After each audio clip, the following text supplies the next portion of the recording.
मंत्री सम्राट चौधरी की अध्यक्षता में हुई कैबिनेट बैठक में विकास और जनहित से जुड़े कई बड़े फैसले लिए गए हैं। कुल 24 एजेंडों पर मुहर लगी है, जिनसे रोजगार, कृषि, सुरक्षा और आम जनता की सहूलियतों को नया बल मिलेगा।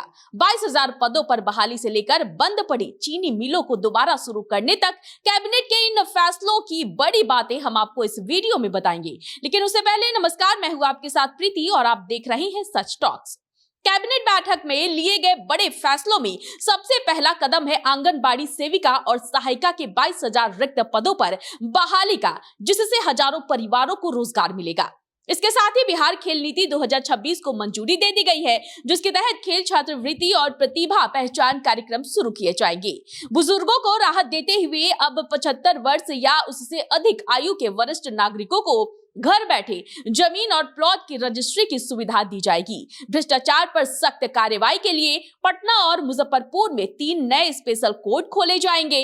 कृषि और सिंचाई के क्षेत्र में चौथे कृषि रोडमैप के तहत यंत्रीकरण योजना के लिए 236.58 करोड़ रुपए और प्रधानमंत्री कृषि सिंचाई योजना के लिए 97.48 करोड़ रुपए मंजूर किए गए हैं। सबौर कृषि विश्वविद्यालय को वेतन पेंशन के लिए 158.62 करोड़ रुपए दिए गए हैं, जबकि सभी 38 जिलों में जैविक खाद और बायोगैस इकाइयों के लिए 30.17 करोड़ रुपए की स्वीकृति मिली है।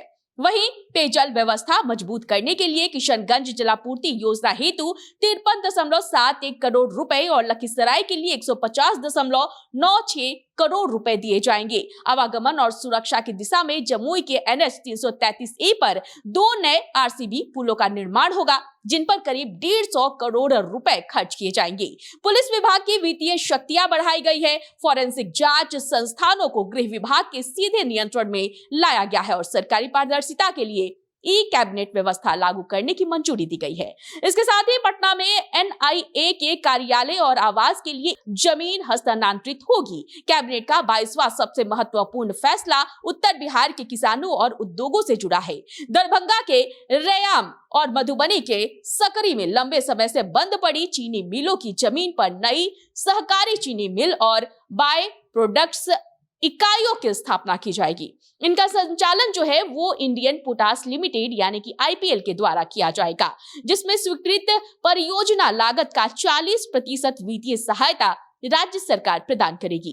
तो सम्राट कैबिनेट के ये फैसले स्पष्ट करते हैं कि सरकार विकास, रोजगार और प्रशासनिक सुधारों को लेकर एक्शन मोड में है। चीनी मिलों को दोबारा चालू करने और 22,000 आंगनबाड़ी पदों पर भर्ती जैसे कदम राज्य की अर्थव्यवस्था और रोजगार को नई दिशा देंगे। तो बिहार और देश से जुड़ी तमाम बड़ी खबरों को जानने के लिए देखते रहे सच टॉक्स।